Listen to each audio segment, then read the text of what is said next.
Department నుంచి. ఆ number నుంచి 24-25 పీపుల్కి కామన్ పీపుల్కి బ్యాడ్ మెసేజెస్, ఇల్లీగల్ మెసేజెస్ అవి వస్తున్నాయని మాకు కంప్లైంట్ వచ్చింది. ఇది సైబర్ వాళ్ళకి ముంబైకి కనెక్ట్ చేస్తున్నాం కాల్ అని చెప్పి వాళ్ళు కనెక్ట్ చేసేసి వాళ్ళు పెట్టేశారు.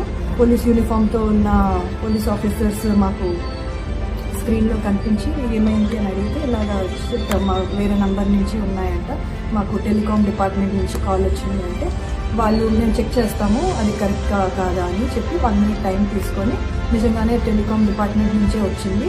మా పర్సనల్ బ్యాంక్ డీటెయిల్స్ అవి అడిగినప్పుడు, ఎంత బ్యాలెన్స్ ఉంది ఇవన్నీ అడిగినప్పుడు, చెప్పినప్పుడు అమౌంట్ అది చెప్పినప్పుడు ఎవరికి చెప్పకూడదు. ఎవరికైనా చెప్పినా కూడా మళ్ళీ స్లీపర్ సెల్స్ మీ సరౌండింగ్స్లోనే ఉంటారు, అది మళ్ళీ మీకు మీ ఫ్యామిలీకి సేఫ్ కాదు, మీ పాపకు కూడా సేఫ్ కాదు. డౌట్ కొంచెం ఎక్కువ అయ్యి నాకు కొంచెం భయంగా అనిపించి నేను మా అసిస్టెంట్కి తనకు చెప్పాను. తను వెంటనే పోలీస్ డిపార్ట్మెంట్కి చెప్పడం వల్ల మా ఫోన్స్ వెంటనే వీడియో కాల్స్ ఆపేసి కొత్తగూడెం పోలీసులకి నేను ఫిర్యాదు చేశాను. సైబర్ పోలీస్ వాళ్ళకి నేను ఫిర్యాదు చేశాను. వాళ్ళు వెంటనే అర్ధరాత్రి వచ్చేసి ఇలా వీడియోస్ దాన్ని వెంటనే ఆన్ చేసి